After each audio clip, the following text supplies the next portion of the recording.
So this town is a coal company town that was built in 1901 as part of the Johnson Brothers Coal Company. Later became the Hocking Valley Coal Company. Johnson Road, which is adjacent to the town, named after the Johnson brothers. All of the houses and the company store itself were built in the era or about 1900 to 1901, and they were built to accommodate and provide housing and a retail outlet for the miners employed by the coal company. Then the mine itself operated from 1901 until 1937. It closed in 1937, somewhat late in the Depression years, then opened back up again as the United States became involved in at least the production of materials having to do with World War II. So it opened again during the war and stayed open until 1948. Then the mine no longer operated after that time. The homes continued to be rented by the owners of the surface above the mine. And the company store was used for a variety of things. It was a machine shop for a while, as you will see if you look at the oil stains on the wooden floor of the first floor. It was a VFW hall in the 1950s, and then it was used to store grain and hay. At the time we became involved, it was being used to store antiques. Also, there were two rail lines that passed here. One is still operating. The Norfolk Southern has 2 or 3 trains a day, mostly coal trains that pass through. There was another train track where the bike path itself is located. There was a train side yard, actually right where the stage and the outdoor beer garden is located. When we began the restoration here in 1997, there were 7 houses in the company store here.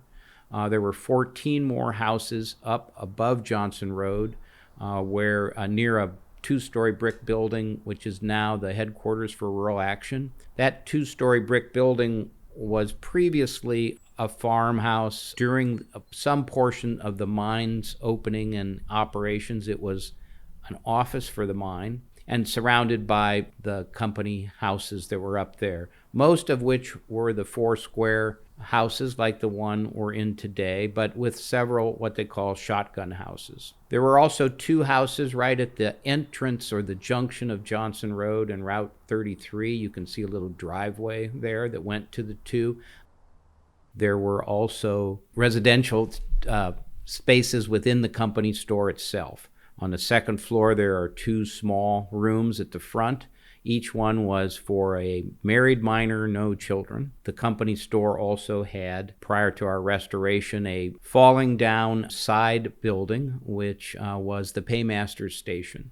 So when the miners were coming to be paid for their work, they would go to the company store, to the paymaster's station to receive their pay for the week. The mine itself is underneath us and all around this area. There were 2 entrances to the mine.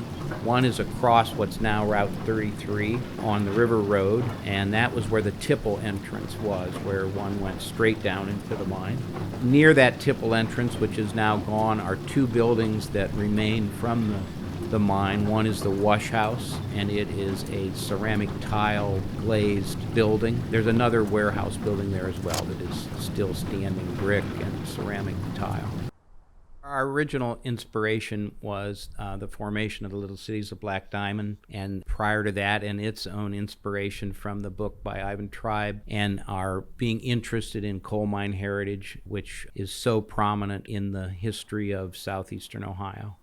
We began the restoration in 1997, and we did 1 house at a time with an unrestored company store staring at us. On this house is of a different design, shed roof front porches on others. This one is a pitched roof. Some didn't have front porches at all. We went ahead and added front porches to each of the homes, emulating the shed roof style that was original to some of them. We kept all the windows in the company store, and we added a outdoor performance space with a small stage about 2 years ago. And we're really fortunate to be adjacent to the bike path, and we were able to qualify the company town to be designated as a National Historic District by the U.S. Department of the Interior, as well as the state of Ohio. One of our inspirations was to connect back to history, but we also wanted to connect history forward and try, as I mentioned earlier, to demonstrate that not every commercial building has to be a metal-sided building, new construction on a concrete slab, even though the building codes make that easier and less expensive. That repurposing existing, especially historic structures or unique structures and architectural styles is really important for the depth of cultural heritage